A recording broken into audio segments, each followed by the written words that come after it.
Rellenos de Papa, or otherwise fried potato dumplings.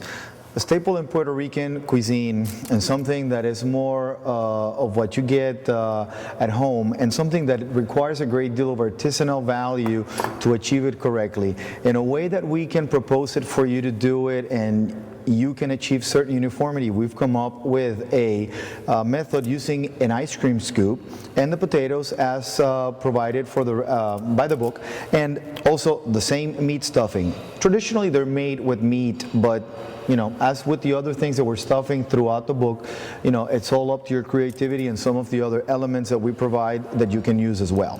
So, to get started, you need a little bit of hot water. You're going to dip the ice cream scoop in it. And I should say as well that, we are using this size scoop, but as you get proficient with the technique, you can make use of a far smaller scoop so you can achieve an hors d'oeuvre size of the dumplings. So once the scoop is moistened, you're going to take enough of the potatoes as provided in the recipe, and you want to pack it real good. Now, using your hands, specifically your fingers, you're going to take a little bit of oil, could be vegetable oil or olive oil, and you're going to place a little hole that you're going to widen.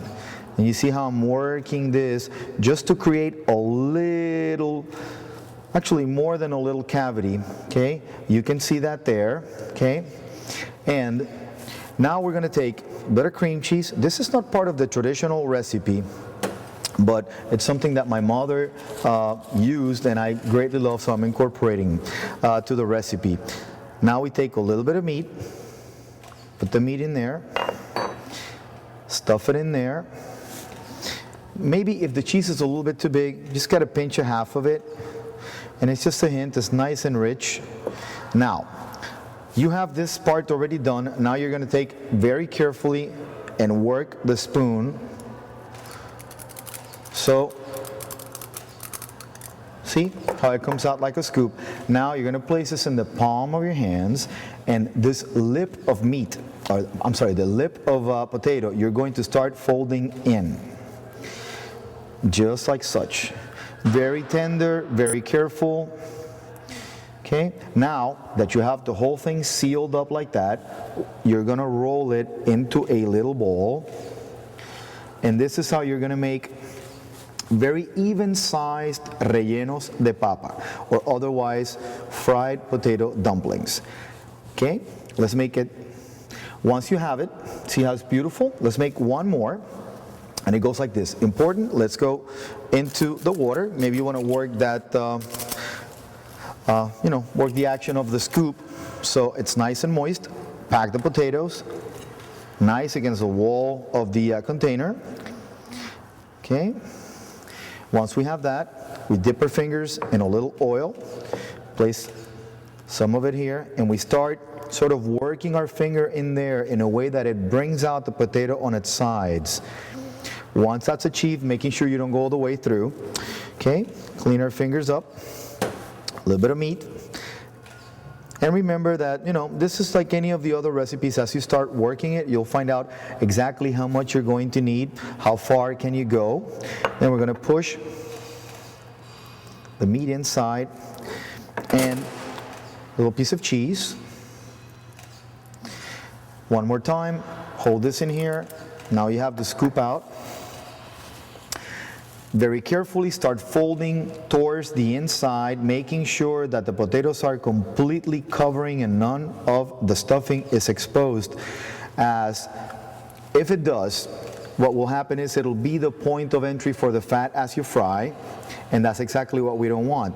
This way we're ensuring if you see little cracks or so, you can smooth it out with your fingers, and you'll end up with beautiful rellenos de papas, all of them exactly the same size.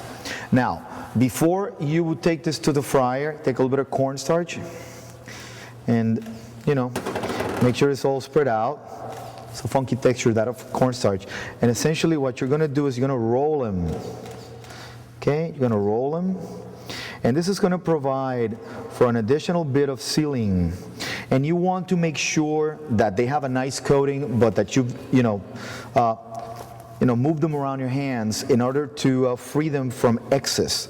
And this is how they go into the fryer, as we will show you later. Now that you've dusted the rellenos or fried potato dumplings, it's time to put them in the fryer. Nice and careful with them.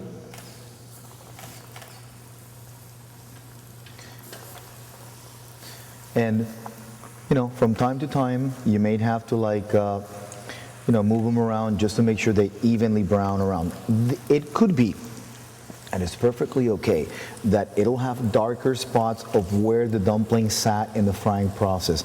As long as it's not, a tremendous contrast, it's okay. Otherwise, it should have a nice, even golden brown color. Okay. We are ready now. You can see this beautiful all-around golden color, and if you can see, those little flakes is part of what the cornstarch does in aiding us in making them super nice and crispy on the outside. These are just absolutely wonderful. They're going to have a light, crisp feeling to them on the outside, and nice, soft, very steamy potatoes. So I should warn you as well that when you bite into these, be careful, because they're going to release a great deal of steam. So you may want to let them relax just a little bit and then indulge.